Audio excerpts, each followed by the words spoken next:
It's the level of intention behind it. That when you become so focused with the end, your actions will be more fine-tuned, more deliberate, more disciplined. If the end is that important to you, the way you discipline yourself, the way you prepare yourself, the way you program yourself is going to be also very different. Savings to me, it's a concept close to the man who buried his talent in the ground. Savings is close to that. Yeah. Because then if it's sitting in there, it has no purpose. No. You have not assigned it a purpose. And some people, they say, no, I'm saving for this reason. But then if you think about it in the business world, and you want to get to an objective faster, savings is not the fastest way to get to it. Unless you are earning tons and tons of cash, and you go, no, I'm saving to get it. That's fine that you go ahead and do that. But if you know that the level you are earning, that's going to take you 10, 15 years of your life, you can't take back those 10 to 15 years just to get to that saving. So then you have to decide, how can I shorten that time with what I have now? And that word is investment. What then can I use to speed up that process? And then it's stepping into investment with clarity, with a clear objective. And that clear objective then means that if I'm going to take every step carefully, I'm going to research every step. You follow? Because I want to know where I'm putting my foot. Because I'm going to go from taking light steps to running. And when I get running, that's it. I'll never have to look back. That's how I think this presents itself. Like the word investment to everyone can be too broad. Like investment, oh yeah.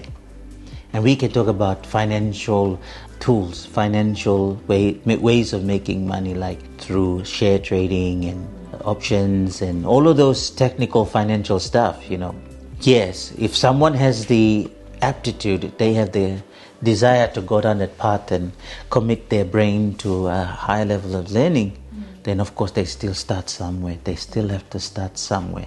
A person is capable only at the level that they've allowed themselves to learn to. They've allowed themselves to develop their skills to. That's their level of capability. And beyond it, if they want to go beyond it, then they have to be willing then to stretch and jump out further again, learn a new skill. Because we've all gone through that journey. Oh, I want to do this. I want to study. I want to do IT. Oh, I have to study IT. Then I have to take up a course in IT. You follow? That simple way of thinking, people are already doing it. I think it's the level of intention behind it. That when you become so focused with the end, your actions will be more fine-tuned, more deliberate, more disciplined.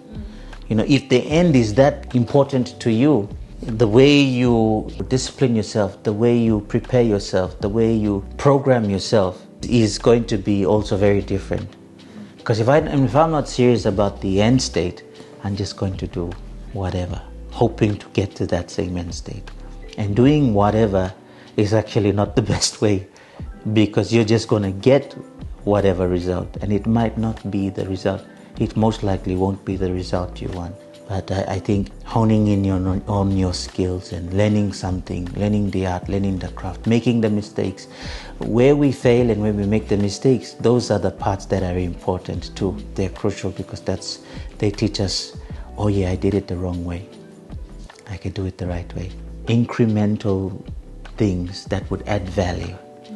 Someone can have a nice book, and someone who learns just a little bit more has a nicer book, has a better book, like that. Someone can have a product, then a person comes along, oh, I want to make it nicer, so they learn something just a little bit more, and they present the value of it at a slightly higher level. And this is just coming from me, this is the way my mind is thinking is, say 10% of value added is 100% maximized. 10% of value added is 100% maximized. Meaning that little 10% increased you 100-fold. Then if you add another 10% of value, increases you another 100-fold. So every time you add value, and the person who doesn't, you had already been 1,000, 2,000% more than that person. So when you present your product or your service, or your idea, your business, you are far ahead compared to the person who's just winging it. Just like, oh, I have to go to work, oh, that different mindset. Because you're not just working for work, you're working for an outcome, an objective. Investment is an intent. Investment is an objective. Just like we talked about the video, success is an objective. Investment is an objective. And earning money, therefore, can be an objective. Like in a sense that how much then do I want to generate, and then where do I apply myself to generate that much? There's always this period, like I'm in that period. I think I am coming to the starting point of the next phase, but I'm in that period where the learning doesn't yet show any promising rewards, except for the fact that you can see yourself growing in the learning phase. When I was doing long distance running, I saw myself get better and better and better in the preparation phase. I was my own coach because I didn't have a coach, I would do certain things to push myself in the preparation. And a good thing about preparation phase is that you get to venture out and test your limit. You get to see how far and how much you can take, because you know that when you come to the real deal, you know that you can perform at that level. How do I translate it into finance, into business? When you start an investment and you start to figure out something about it, and you start to test the waters a little bit, and you start to then learn that, oh, yep, that seems to be a good thing for me. I think I'm strong in that area. When you start to tap into that area, then you want to find out how much you can grow in that area, how much you can specialize in that area, how much effort can you put in that area. And I think the important question to ask in that is, when I step into it, do I have an end goal in mind? Can I see the end before I started it? That's, I think, the way you look at everything which you are stepping into. Can you ask yourself the question, can you see the end before you have started that journey? Yeah. Is it a baking business? Can you see the end? What does your business look like when it's up and running and flourishing? Before you've actually started and pulled out the first tray and started rolling the dough. What does that look like to you? What kind of customers do you intend to attract? What kind of location? You mean I have to think that far? Yeah, because you're building an intent. You're building towards an intent. And we quoted that Proverbs passage, understanding establishes the foundation. Wisdom builds the frames of the house, builds the house. So understanding is establishing that foundation. What's that foundation? Where is my beginning and where is my end? Because a person lays the foundation of any house with the structure in mind. They know if the structure is bigger, they're going to lay a bigger and stronger foundation. They're going to lay a deeper foundation. The foundation to us to match the weight, everything of that structure. And the alignment of that structure, because then the structure then finds its form from the foundation. In the same way that the growth of my business finds its form from the foundation I lay, the insight I had laid it with. What is my end goal? And my starting, what do I need to start with? Most people have a big vision for what it's going to look like. People have different mindsets of their own objective. Some already have gone to the end state and they've forgotten the starting point. They've forgotten the beginning stage. So they're working their idea from the end state. That's good. But they're missing the crucial point of, okay, that's my end state, but my end state is not a reality yet. And that end state might be $100,000 or Kina value. If you put it in PNG Kina and Australian dollar, it might be 100,000 value. But the starting point, you got no customers yet. So you first have to answer the immediate questions that initiate the starting point. You follow? So then you answer the immediate question, oh, I need this, I need to start here. Let's use a shorter distance, 100-meter sprint. When a 100-meter sprinter comes and stands at the line, They can see the finishing line from where they are. They have that mind that that's where they're going. So there's a start and there's a finish. And in the same regard too, when we're running the event, we know the finishing race. They want to try to run that race as fast as they can, and they want to run it, setting a record, 9 seconds, for example. Coming to the business world, I want to be able to achieve it within 2 years. Like, that's your record. I want to try to achieve it within 1 year. You set yourself an objective and you pursue it. Putting it that way will cause you to do the things you do based on that due date, because you've given yourself a deadline. You follow? That deadline then becomes your own drive to push you. It doesn't have to be a deadline that you become too strict on it. The deadline is only there to help you to keep focused and keep motivated every day, because you know you have to get to there. And you have then milestones along the way, meaning by 3rd month, I have to achieve this in my business. If you're a fisherman, let's use the fisherman as the example here. The ideas that you need for your success is like an ocean full of fish. And when you fish long enough, you're going to catch small fish, and gradually you're going to learn where the big fish hang out, what type of fish have their spots. You're going to start to learn those little bits. You don't have to tell a fish to be in the water. The fish is already in the water. You don't have to tell the idea that it exists. The idea already exists. So if you become intentional about fishing because you want to catch the fish, it's the same way with ideas.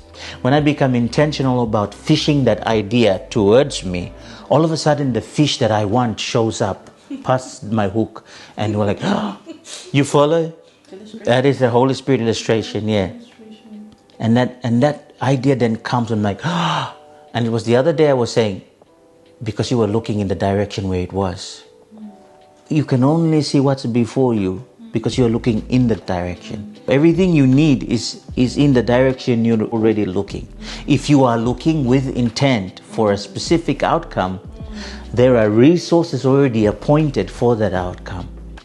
But they're only initiated, they're only attracted to a person with intent.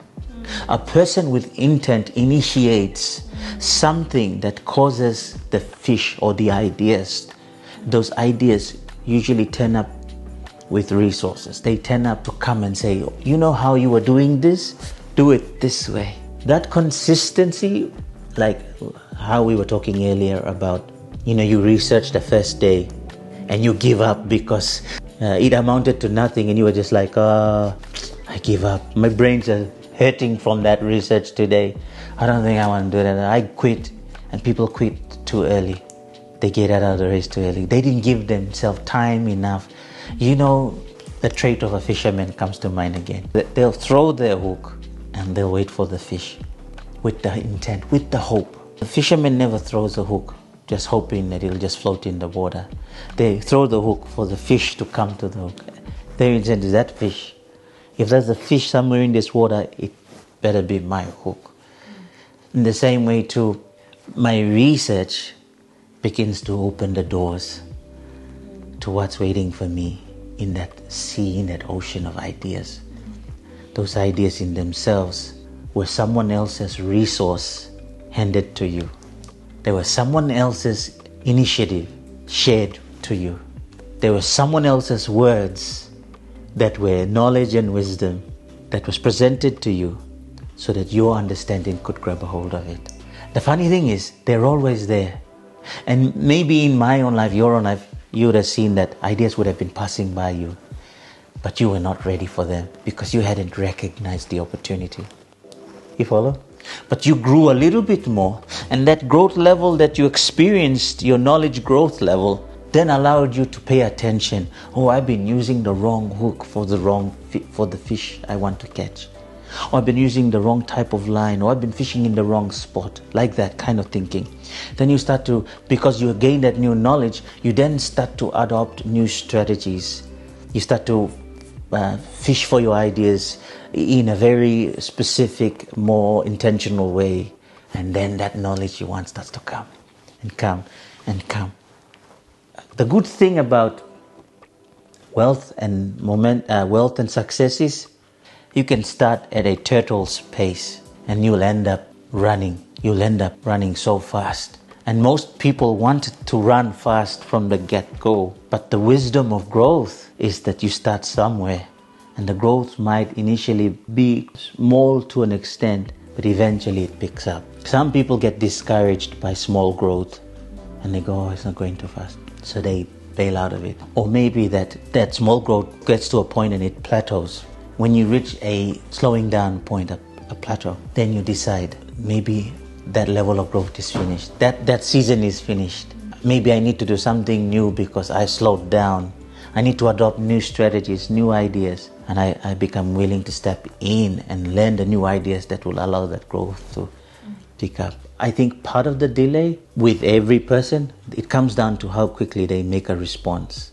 You might make the decision today and someone else might make that decision 10 days later. 10 days later, you already got something. 10 days later, they're just starting. You see? So delaying a decision too can play a big role in why there's no outcomes coming. A decision delayed is an outcome delayed.